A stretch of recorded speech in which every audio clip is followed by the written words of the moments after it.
Statement. Thank you, Mr. Chairman, for convening this hearing and providing us with the opportunity to examine this year's budget proposal for the National Park Service.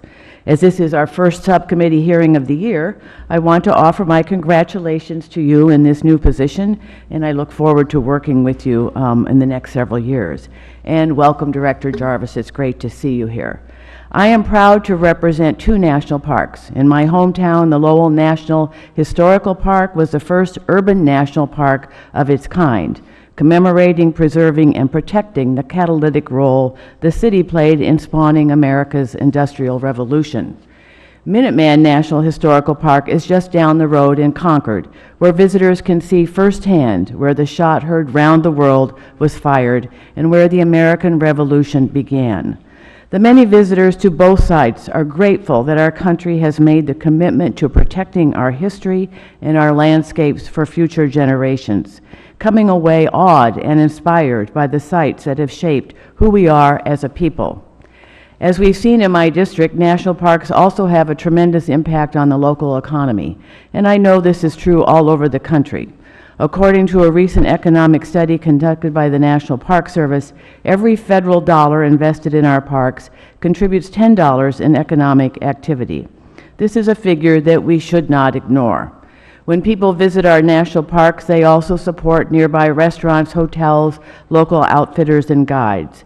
And nationally, the parks generate $27 billion in economic activity and support 250,000 private sector jobs. Yet despite its significant and multifaceted contributions, the Park Service budget has been shrinking, compromising its ability to adequately protect for future generations our treasured national history.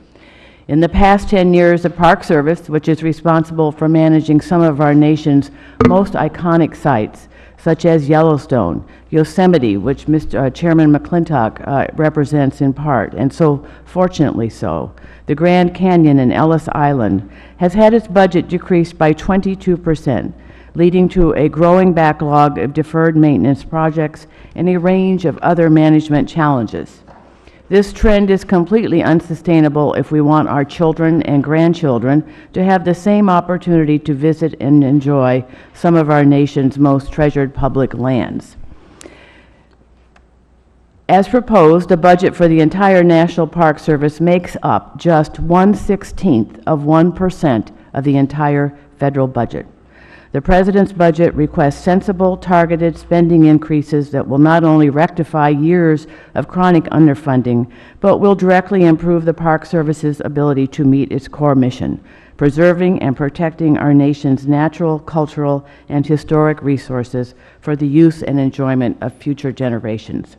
I'm open to exploring innovative ideas like partnering with private funding and utilizing volunteers, both of which are emphasized in this year's budget request. But those tools alone will not fix the service's biggest challenges. The upcoming centennial is a great opportunity to increase public engagement with our parks, and I hope that we can find a way to support the Centennial Initiative and the President's budget request for the National Park Service so that we not only celebrate the places we love to visit with family and friends, but to make the necessary investments that will prepare our parks for the next 100 years. With that, Mr. Chairman, I yield back and look forward to Director Jarvis's testimony. Great. I thank the